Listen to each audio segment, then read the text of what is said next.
Stick کر چکی تھی۔ تھرتھراتے جسم ایک دم ٹھہرے تھے، سب نے مڑتے پیچھے دیکھا تھا جہاں ڈان اپنے پورے قد سمیت کھڑا انہیں کانپنے پر مجبور کر گیا تھا۔ پھر کیا تھا، اوپر کا ساز بلاؤز میں اٹکا تھا تو نیچے کا لہنگے میں۔ بھائی آپ بیڈ چھوڑتے، مطلب بھابھی کو چھوڑتے یہاں دائم جو فلو میں اپنی بے باک زبان سے بولا تھا۔ مومن نے ٹھوکا لگاتے اس کی زبان کو 90 کے اینگل میں درست کیا تھا، مگر ڈان تو آنکھیں پھیلائے بے یقینی سے اپنے اچھے خاصے بھرپور مرد بندوں کو نرگس بنے دیکھ رہا تھا۔ اس نے آنکھیں جھپکتے گویا یقین کرنے کی کوشش کی تھی، مگر رضا کی چٹے 6 آئی بروز لے پیٹ پر نظر پڑتے مگر رضا کی چٹے 6 ایبز والے پیٹ پر نظر پڑتے اس نے کھانستے ہوئے اپنا کہکا ضبط کیا تھا جو کہ ہو نہیں رہا تھا، مگر اس کی سنہری دوپٹے کے بالوں پر نظر پڑتے اس نے اپنا رخ موڑا تھا، جبکہ اس کے تاثرات دیکھتے سب کی دبی دبی ہنسی گونجی تھی۔ رضا لگی اتنا کیوٹ رہا تھا، 6 پیک چٹانی وجود تھا، اب ایسے ہولیے میں کیا غضب ڈھا رہا ہوگا۔ اس نے پل میں اس کی مردوں سے بھری گینگ کور کا سائیں بنا دیا تھا۔ یہ بھی صرف رضا شاہ ہی کر سکتا تھا، کسی اور میں اتنی بےغیرتی ٹوٹ کی نہیں بھری تھی۔ اب وہ خاموشی سے انہیں دیکھ رہا تھا اور وہ سب اسے۔ ڈیرے کا ماحول خاموشی میں ڈوبا تھا، سانس لینے تک کی آواز جیسے تھم گئی تھی، ہر کوئی خاموش کھڑا تھا۔ رضا نے اپنے نکلی بالوں کو اتارتے نیچے رکھا تھا، ساتھ میں اپنا حولیہ بھی ٹھیک کیا تھا۔ دیان اسے دیکھتے تعصب میں سر ہلا گیا تھا۔ تیرے ایسے کون سے شوق ہے جو تو ان کو عورتیں بنا کر پورا کر رہا ہے؟ دیان نے صوفے پر بیٹھتے ہوئے کہا، لہجے میں شرارت تھی جسے محسوس کرتے سب کو خوشگوار حیرت ہوئی تھی۔ بھابھی نے ایک ہی رات میں ایسا کون سا جادو کر دیا؟ دائم نے ہمیشہ کی طرح مومن کے کان میں گھستے سرگوشی کی تھی۔ سالے یہ کان میں کیوں گھستا ہے؟ کون سا قارون کا خزانہ پڑا ہے اس میں؟ مومن نے کلستے ہوئے کہا تھا، جس پر دائم خفیف سا ہنس دیا تھا۔ آپ کا رومانس ہو گیا ہو تو بھائی کی جانب دیکھ لیں۔ رضا نے ٹانگ اڑائی تھی کیونکہ دیان کی نظریں ان پر تھی جو ان سے بیگانہ ایک دوسرے میں لگے پڑے تھے۔ رومانس اور اس سے اوہ تھو، مومن نے برا سا منہ بناتے کہا تھا۔ اس سے رومانس کرنے سے بہتر تھا وہ اپنی جوانی کے ارمانوں کو آگ لگا دیتا۔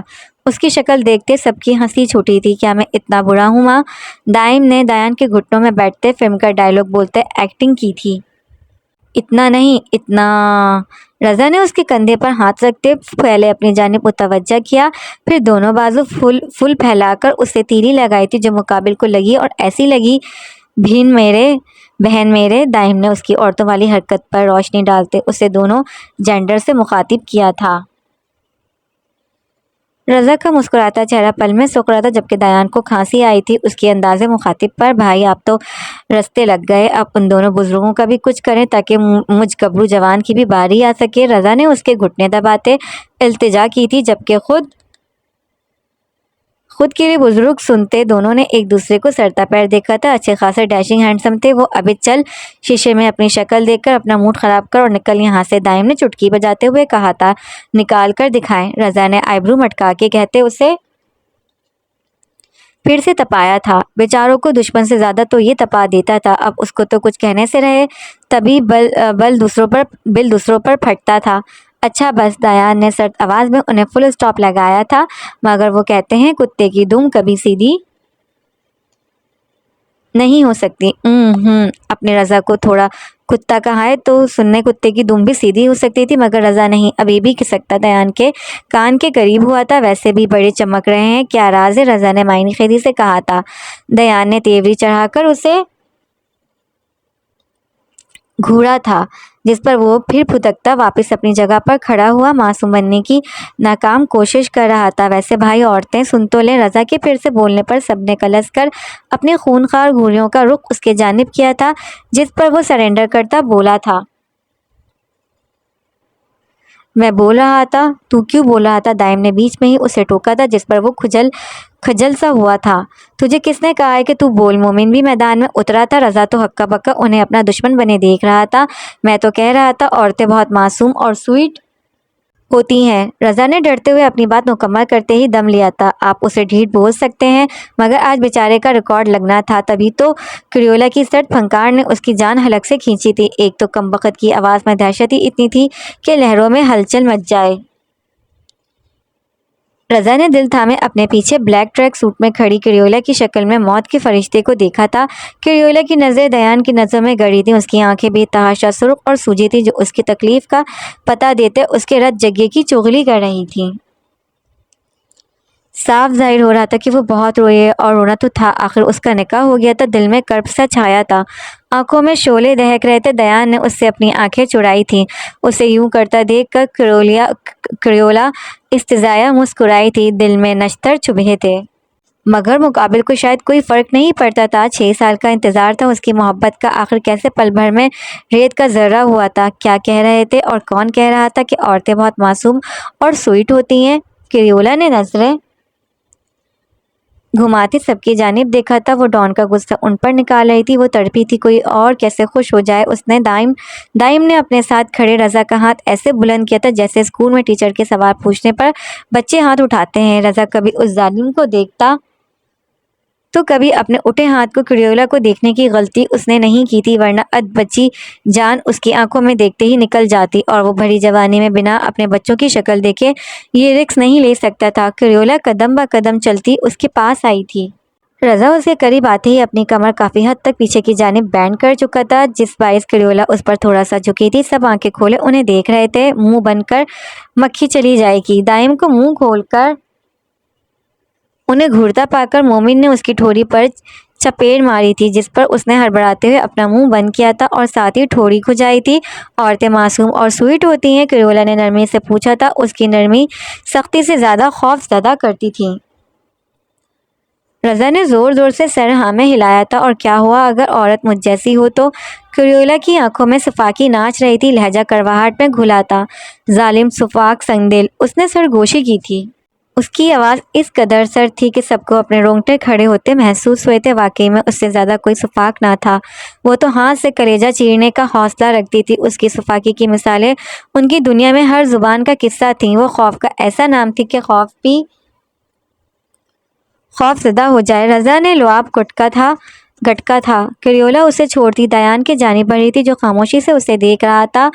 سرد صفاق نظر دونوں ایک ہی انداز میں ایک دوسرے کو دیکھ رہے تھے۔ کریولا اس کے صوفے کی پشت پر ہاتھ رکھتے اس کی آنکھوں میں اپنی خون آلود آنکھیں بے رحمی سے گاڑ گئی تھی۔ ایک کی نشیلی آنکھوں میں کیا کچھ نہیں تھا، درد، کرب، ٹوٹنے کی اذیت، جبکہ دوسرے کی سیاہ آنکھیں احساس سے آ رہی تھیں، اسی کی طرح بے رحم۔ When women take revenge, then devil sits back and take notes. وہ زہر خند لہجے میں کہتی اس کے دماغ کی تناتے ہلا گئی تھی۔ دیان نے اپنی مٹھی بینچی تھی۔ اب وہ کیا کرتا؟ کسی کے جذبات پر بن ڈالنے سے تو رہا، ایسے میں اگر پھر بھی وہ ملزم ٹھہرے تو نا انصافی تھی۔ بہت بڑی قیمت چکائی ہے میں نے اپنے خسارے کی۔ وہ ڈان کی آنکھوں میں اب بھی ڈٹ کر دیکھ رہی تھی۔ دیان خاموش رہا، وہ غم میں تھی، اور وہ سمجھ سکتا تھا، کیا واقعی وہ سمجھ سکتا تھا؟ کریولا گہرا سانس لیتے ڈیرے سے نکلی تھی، اور اگلے ہی لمحے ڈیرے کا میدان گولیوں اور چیخوں کی آوازوں سے لرز اٹھا تھا۔ سب کے وجود ہل گئے تھے، کہیں نہ کہیں وہ جانتے تھے کہ یہ ہونا تھا، مگر رضا کا کیا؟ رضا کے گلے میں گلٹی ابھر کر معدوم ہوئی تھی، وہ ضبط کی انتہاؤں پر تھا، کتنا بے بس تھا وہ ڈیرہ تھر تھرا رہا تھا، آوازوں کی ہولناکی ایسی تھی کہ دل پسیج رہا تھا۔ آج 7 سال بعد وہ اسے ایسے چیختا دیکھ رہے تھے، خوف تو ہونا تھا۔ ڈان اٹھتا، ڈیرے سے اس کے سامنے سے نکلتا، اپنے گھر کی جانب بڑھ گیا تھا، جہاں اس کی کل کائنات اس کا انتظار کر رہی تھی۔ کریولا کے دل میں درد اٹھا تھا، وہ چلا گیا تھا، وہ جا چکا تھا۔ کونین کمرے میں زمین پر بیٹھی اپنے کانوں پر ہاتھ رکھے شدت سے کانپ رہی تھی۔ گولیوں کی آوازیں بخوبی اندر تک آ رہی تھی، اور اتنی شدت سے آ رہی تھی کہ اسے اپنی جان حلق میں آتی محسوس ہو رہی تھی۔ وہ مسلسل روتی جا رہی تھی۔ دیان گھر میں داخل ہوتا سیدھا اپنے کمرے کی جانب بڑھا تھا، اور اسے زمین پر ایسے دیکھتا وہ بجلی کی سی تیزی سے اس کے پاس پہنچا تھا۔ Wi fi! دیان نے اس کے پاس بیٹھتے اسے اپنے سینے سے لگایا تھا۔ وہ کہیں سے اس وقت ڈان نہیں لگ رہا تھا، بلکہ وہ تو چہرے پر پریشانی اور آنکھوں میں محبت لیے ایک پیار کرنے والا شوہر معلوم ہو رہا تھا۔ حبی! کونین اسے دیکھتے تڑپ کر اس کے سینے میں سمائی تھی۔ جی جی حبی کی جان! اس کا ماتھا چومتے اسے خود میں مزید بھینچا تھا۔ وہ اس کے حبی کہنے پر دل و جان سے فدا ہوا تھا۔ کونین کو اس کا نام یاد نہیں تھا، تبھی اس نے اسے حبی پکارا تھا۔ گولیاں وہ لڑزتی صرف اتنا کہتی پھوٹ پھوٹ کر رو دی تھی۔ حبی قربان، میری جان کچھ نہیں ہے، میں ہوں نا، میرے ہوتے ڈرنے کی ضرورت ہے کیا؟ وہ اسے بچوں کی طرح پچکار رہا تھا۔ کونین نے بے ساختہ سر اثبات میں ہلایا تھا۔ میرا بچہ، چلو نا ناشتہ کریں۔ دیان نے اس کے لب نرمی سے چومتا اسے گود میں لیے کھڑا ہوتا صوفے کی جانب بڑھا تھا۔ کونین شاور لیتے اس کی شرٹ میں ملبوس تھی۔ پینٹ تو اس کو آنی نہیں تھی، تبھی وہ صرف شرٹ میں ملبوس تھی، جس پر اسے شرم بھی بہت آ رہی تھی۔ دیان اسے یوں ہی گود میں لیے صوفے پر بیٹھا تھا اور سینڈوچ لیتا اس کی جانب کیا تھا۔ کونین نے منہ کھولتے سو کرتے بائٹ لیتی۔ وہ یوں کرتی دیان کو اپنے دل میں اترتی محسوس ہوئی تھی، مگر وہ اپنے بے لگام جذباتوں کو لگام ڈالتے اسے ناشتہ کروانے لگا تھا، کیونکہ پہلے ہی وہ بہت رو چکی تھی اور وہ اسے مزید رلانا نہیں چاہتا تھا۔ وہ اس سے 13 سال چھوٹی تھی، اس کے لیے اسے اتنا برداشت کرنا بہت بڑی بات تھی۔ پھر اس نے اسے اور رحم بھی تو نہیں کھایا تھا۔ رات سے اب تک وہ کتنی ہی بار اس کی قربت برداشت کر چکی تھی۔ آپ بھی کھا لیں۔ اسے نہ کھاتے دیکھ کر کونین کے اندر انسانیت جاگی تھی۔ تم اپنا پیٹ بھرو، میں اپنا خود بھر لوں گا، اس نے ذو معنی انداز میں کہتے اسے کھلایا تھا۔ کونین نہ سمجھی سے اسے دیکھتی کھانے لگی تھی۔ بس 2 سینڈوچ کھاتے کونین نے اپنا منہ موڑا تھا۔ اچھا یہ لاسٹ بس، دیان نے کہتے اسے کھلایا تھا، مگر ابھی کونین وہ پورا کھاتی کہ دیان اس کے لبوں پر جھکتا۔ وہ بائٹ اس کے ہونٹوں سمیت خود کھا گیا تھا، جبکہ کونین تو ہکی بکی تھی۔ وہ اس کے بالوں کو دیکھتی خود کے ساتھ ہوئے واقعے کو سمجھنے کی کوشش کر رہی تھی کہ وہ اس کے لبوں کو آزادی دیتے اس کے کان پر جھکا تھا۔ ڈیم، تمہارے یہ ہونٹ میں کسی دن کھا جاؤں گا، وہ خمار آلود لہجے میں کہتا اس کی گردن پر جھک گیا تھا۔ کونین نے گہرا سانس لیتے اپنا منہ اوپر کی جانب کیا تھا۔ اس کی آنکھیں خود بخود بند ہو رہی تھیں۔ اس کے ہاتھوں نے بے اختیاری میں اس کے بالوں کو چھوا تھا۔ دیان اس کی گرفت اپنے بالوں پر محسوس کرتا اندر تک سرشار ہوا تھا۔ جوان جذبے کنٹرول سے باہر ہوئے تھے۔ وہ اس کی ٹانگیں اپنے ارد گرد کرتے اسے خود میں پیوست کرتا جا رہا تھا۔ وہ اسے صوفے پر لٹاتا خود اپنی شرٹ ریموو کرتے اس پر آیا تھا، اس کی گردن سے کندھوں تک کو اپنے لمس سے مہکاتے۔ وہ اس کی شرٹ کے بٹن بھی کھول گیا تھا۔ وہ اس کا وجود دیکھتے وہ بے صبری سے اس کی دھڑکنوں پر جھکا تھا۔ کونین نے سسکی بھرتے اپنی کمر اٹھائی تھی۔ وہ اس کی دھڑکنوں اور پیٹ پر اپنی زبان گھماتا اسے بے آب مچھلی کی طرح تڑپا گیا تھا۔ وہ جب اسے اپنی قربت کے لیے مکمل تیار لگی تو وہ خود کو ہر پردے سے آزاد کرتا، اس کے روم روم کو اپنے لبوں سے چومتا، اس کی بدن کا حصہ بنا تھا۔ کونین نے اس میٹھے سے درد کو برداشت کرتے اس کی گردن اور پشت پر اپنی ناخن گاڑے تھے، مگر ان لمحات کے زیر اثر وہ اتنا مدہوش تھا کہ یہ تکلیف محسوس ہی نہ ہوئی۔ دیان اسے الٹ پلٹ کرتا اپنی شدتیں اس پہ لوٹاتا جا رہا تھا۔ اس کے پرزور انداز پر وہ سسکتی اسے خود پر ٹوٹ کر برسنے پر مجبور کر رہی تھی۔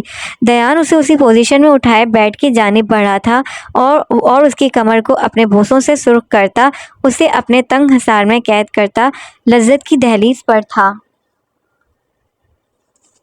ابے چل، مجھے ٹشن دکھائے گی کنگ کو۔ کنگ اپنے سامنے موجود آدھی بڑھنا عورت کو بالوں سے پکڑتا بیڈ پر دھکیل گیا تھا۔ نہیں، مت کرو، خدا کا واسطہ۔ وہ لڑکی اپنی عزت بچانے کی خاطر کنگ کے آگے گر گرائی تھی، مگر کنگ اس پر جھپٹتا اس کے آدھے ادھورے لباس کو پھاڑتا اسے نوچتا گیا تھا۔ کمرے میں کنگ کی سرور میں ڈوبی آہیں اور اس لڑکی کی چیخیں سنائی دے رہی تھیں۔ وہ وقت کا فرعون تھا جس کی عاقبت بدترین تھی۔ تو آج کے لیے اتنا ہی، ملتے ہیں اپنی اگلی ویڈیو میں۔ جب تک کے لیے آپ لوگ اپنا خیال رکھیے گا۔ اللہ حافظ۔